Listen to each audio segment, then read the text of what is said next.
box, it has a crowd. There's always something happening and it's usually quite loud. Our mum, she's so house proud. Nothing ever slows her down, and a mess is not allowed. I remember way back then when everything was true and when we would have such a very good time. Such a fine time, such a happy time. And I remember how we'd play, simply waste the day away, and then we'd say nothing could come between us, two dreamers. Our house in the middle of our street. Virgin Media, a more exciting place to live. I know plenty about being an apprentice. The range of apprenticeships now available in all walks of life. If you're lucky enough to live in the Northwest, Blackpool and the Fylde College can help you. Because they'll come to your place of work, provide you with your own website to organise your studies and tailored learning material, from childcare to medical care. They can even help you find a job. So why not go online? Or ring Blackpool and the Fylde College. Tell them you've been badgered. This winter. For your local weekend weather, visit our website, gm.tv. Good morning, it's 6:32. It is Thursday, it's the 12th of June, which is, you can tell that it's almost middle of summer because of the weather. You're watching the news there? Yes, and still to come as talks continue at a secret location to try to stop tomorrow's strike by tanker drivers. We'll be talking to the AA about what could happen on the forecourts this weekend if the action goes ahead. And was Lee the right choice? As Strallen hires the candidate who fibbed on his CV, the memorable Ruth Badger tells us why she thinks he's got the wrong man. But first, more than 1 million patients have signed a petition against government.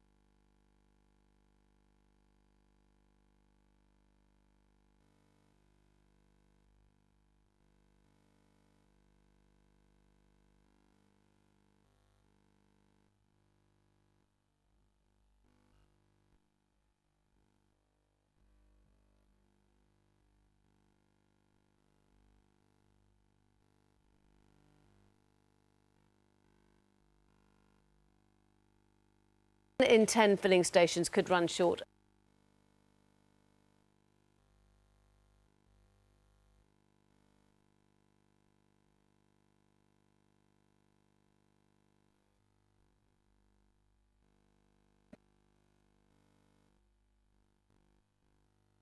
Four Boy Scouts have been killed and 20 injured after a tornado tore through a camp in Iowa in the American Midwest. So, Sir Alan has his man. After 12 weeks of tears, tantrums and boardroom backstabbing, someone finally got hired. Here's how it happened. Lee, you're hired. You can turn to right and just see the two people who have got it over you. It's heartbreaking. To think that actually maybe I could win this, and you know I know what I can do to win this, and then actually win it is, I can't describe it. It's unbelievable. I bet he thinks it is. Well, someone else never short of words. Former Apprentice contestant Ruth Badger joins us now live from Manchester. Ruth, good to see you. Thanks very much indeed for getting up to talk to us. So, the guy who lied on his CV wins. What do you think of that? I actually want to say congratulations to Lee. I must admit, I thought Claire was going to win. I think she was the strongest competitor. But, I mean, the fact that he lied about a couple of months on his CV really didn't stick out for me. But, you know, I think out of all the contestants, he did want it the most. But I was surprised that Claire didn't win. The fact that he couldn't spell doesn't seem to have impeded him either. I know, it's not the fact that he couldn't spell, it's the fact that he hadn't got the ability to spell check. I mean, that's why it's on the computer. But when it comes to it, what Sir Alan is looking for is somebody who can actually go out there and perform, not somebody who is grammatically correct. And obviously he chose Lee for that reason. But as you say, Claire was a favourite. Why do you think she didn't hit the mark with Sir Alan? I said a few weeks ago that I think Claire should win, but I think he may pick Lee, and that was based on the decisions that he's made previously in all the other series. Sir Alan knows exactly what he wants, and he wants somebody that he can basically get and shape, and I think that he thought Claire was either too boisterous or too sort of long in the tooth to do that with.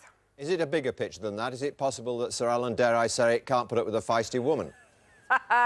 Well, he put up with me for quite some time now. I don't think it's that at all. I don't actually think he looks at gender. He's actually looking at what he can take and incorporate into his business. But I must admit, I had some fun with him. What about Helene then? Good start, well, a rough start in life, hadn't she? You're not a fan of hers at all, are you?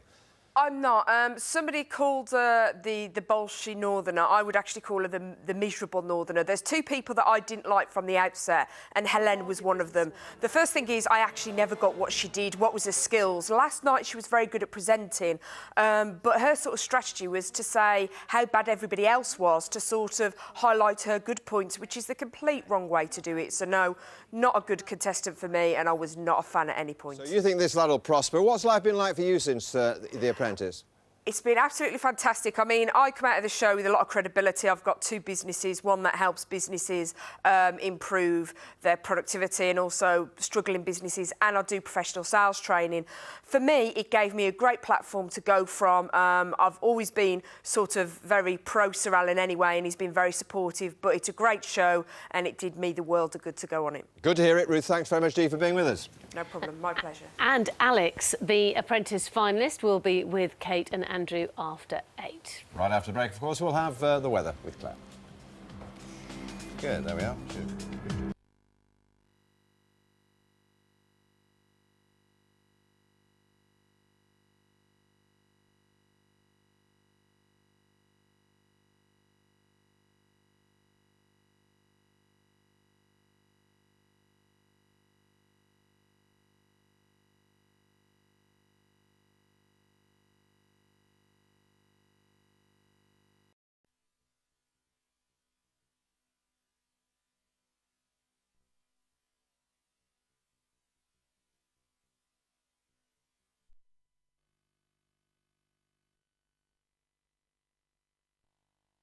He's tough. Remaining candidates be hoping they finish runner-up.